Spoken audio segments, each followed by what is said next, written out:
Hi there, my name is Sasha Silberberg, Director of Communications here at the Mind Foundation. And today we're going to be talking about death and psychedelics with Dr. Andrea Jungaberle. So I'm going to start off with just a little introduction. Andrea is a co-founder and board member of the Mind Foundation. She also serves as Ovid Health System's medical director and Mind's director of collaboration and media. She is a clinical specialist in anesthesia and emergency medicine and is currently training in cognitive behavioral psychotherapy. She has participated in several accredited trainings in psychedelic therapy and is part of the episode study team, treating depressed patients in a modern clinical trial involving psilocybin at the Central Institute of Mental Health Mannheim and Charité. Andrea has also written an audiobook that is recently published called Yoga Tea LSD, and it will be turned into a print edition in winter 2021, so that's really exciting. And her research interests revolve around the therapeutic application of altered states of consciousness, integration, and the essential questions of death and dying. So that's what we will be discussing today. Thank you for joining us. Thank you for having me. So the first question we're going to start with is, why do you believe psychedelics can have a role in how society deals with death and dying?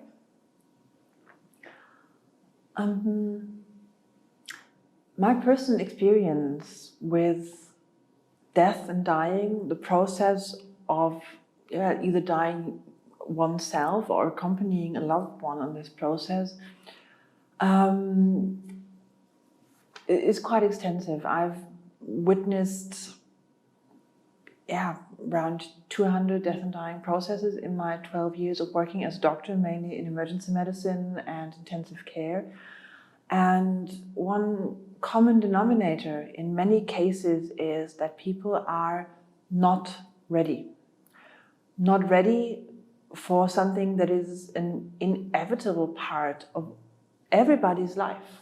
If there would be no death, what would life be worth?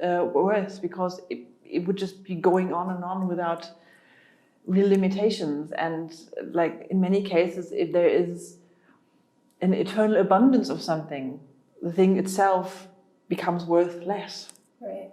And one thing I've seen a lot is that people are geniuses at avoiding the confrontation with the fact that we are all mortal beings. We are all dying. This plant is dying. You will be dead at some point, me possibly a bit earlier than you, or not, who knows. That's another point. There's this beautiful Latin saying of mos certa ora incerta. So death is certain, the hour isn't.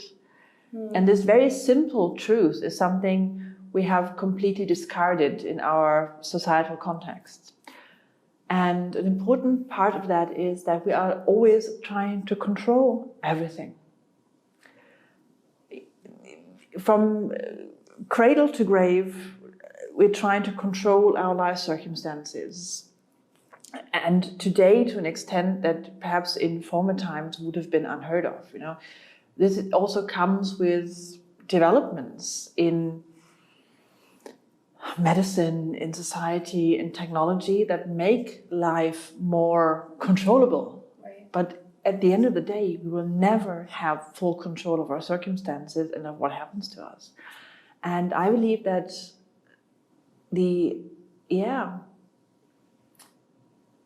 that one of the elements at the center of the psychedelic experience is this element of letting go of control, handing yourself to a process, learning not to resist what is happening, and accepting that if you try to resist, it's not going to make things better but worse.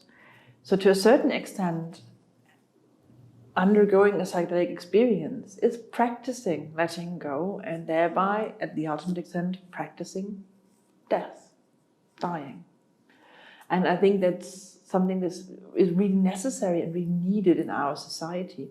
And the great thing about psychedelics is that they usually take away a lot of your existential fear in this moment. It makes it easier to let go of control. The whole fact that this broadens your spectrum of experience so much allows for you to really hand yourself to what is happening, let yourself be washed away by the flood of experience, and learn that, a process will take its course, and sometimes it's the best just to accept that. So it's all about control at the end of the day. I think it's an important part. I wouldn't say it's all about control, but being able to relinquish control is a massive factor in learning to accept death. The transcendental experiences you can make, the encounters of yourself outside of your usual self can be another factor. This element of oceanic boundlessness that psychedelics can bring about. So not being separated, but being one with the cosmos, which is not perhaps a stereotypical psychedelic experience, but a very important one, can also help you start trusting again. Because as we are all sitting here as incarnated, flesh-bound beings, we are separated from the bigger picture. And our perspective is limited by that. And to a certain extent, if you think about it, not being incarnated into a separate being is actually, if you look at eternity, the more natural state. We are in this very second, but all the time before that we weren't as an individual thing, and afterwards we won't be. But the catch-22 is we will never know if we will remember anything of this life, this existence, once we enter the next step or go into nothingness. Who knows? Right. So the spiritual component, the control component. Very important. Yeah. There's a lot to it. So in terms of palliative care, how do you see psychedelics being implemented? Well, I believe that one of the most important mechanisms when it comes to psychedelics and how they work in a therapeutic or existential sense is allowing for us to confront existential questions. And death is perhaps the most existential topic we can face, not only our own death, but the death of people around us. That's something that really shakes us to the core. And I believe that there's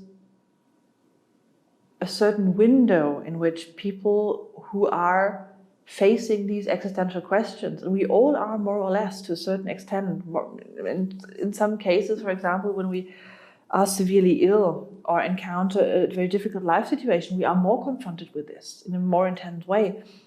That in these situations, practicing this letting go, looking beyond what is obvious to us now, and perhaps having this experience of going out of the separatedness that we all live with can be very important. The difficult question is, for how long or up to which point does it make sense? For example, as this very, very well-known anecdote of Aldous Huxley being injected LSD by his wife in his last hours. Right, he was a special case. He knew what he was doing. He was a very experienced psychedelic explorer, and he might have benefited. But if you've got somebody there who's never had a psychedelic experience, once the dying process gets going, it's too late. Because if this doesn't go well, there's no way of rectifying it afterwards. So for me, psychedelic experiences in terminal situations make sense for as long as there can be action taking, the learnings used, something done with it. My personal worst case situation would be, for example, supporting somebody with a psychedelic in a life and death situation, and this person suddenly realizes he needs to talk to somebody or needs to apologize, needs to solve a problem, and there is no time left to do it. And they go out on this note that they have understood that there was something to do, and they weren't able to. Wow. Wow. So on that note, are there any lessons that you can share as a psychedelic expert that people who do not have access to psychedelic therapy can take away to better understand death? Firstly, I find it difficult to teach lessons on this problem, because if I would be teaching lessons, I would be putting myself in a superior position. We are all in the same boat. We're sitting on this raft down this fast river, and there might be some of us who've held a paddle for a bit longer than others, or more intensely looked at the maps before we got on the boat, but we're all in the same position here. And just that I have seen more death and dying situations doesn't mean I know better. To me, I have some insights and I'm willing to share those, but I would never declare myself superior or more of an expert in this case, because I really feel that this goes so deep that death is the most democratic thing, and let's keep it at that. Yeah, that makes sense. But what I have seen is, or what I feel is important, is even if you don't have the chance to work with psychedelics on this topic, there are some takeaways, like learn to deal with uncertainty, learn to dance with uncertainty. Don't let yourself be worn down by the perspective of death and dying. This is going to happen if you want it or not, if you fight it or not. It's going to, as I said, it's the most democratic thing ever. And I think, once again, the most important lessons for all of us are be gentle. One teacher in this field once told me, whatever you do, be gentle with yourself and others. It is very easy to get bitter, to get harsh, to get bitchy in the face of this inevitable end of our existence. But I think meeting each other with kindness and understanding and seeing the dilemma that each of us is, there are very few people who die with a very light heart and extremely happily. For most of us, it's a difficult process. And if we get to this point where letting go is easy, which could be an aim we could strive for with meditation, with mental practices, also perhaps working at a hospice, facing people, confronting ourselves and not running away. There is stuff to learn, but I think this element of be kind, be gentle, accept that this is extremely scary for people, and cut them some slack would perhaps be the most important messages. And I do feel that not denying your own mortality when you're faced with these problems, owning up to saying, yes, this will catch me out too, and you're not alone in this, and I'm witnessing your pain, I'm witnessing your fear, I am with you. Working on intensive care ward, I had this inner rule of, okay, nobody was born into this world alone, nobody should leave it alone. So whenever somebody was dying on the intensive care ward, either I tried to be there myself or make sure that one of the personnel would be in the room and be with this person, because the only thing we can do for each other is witness. And be there. Yeah. And it's as simple as that. Amazing. Thank you so much for joining us today. A pleasure. Yeah, thank you.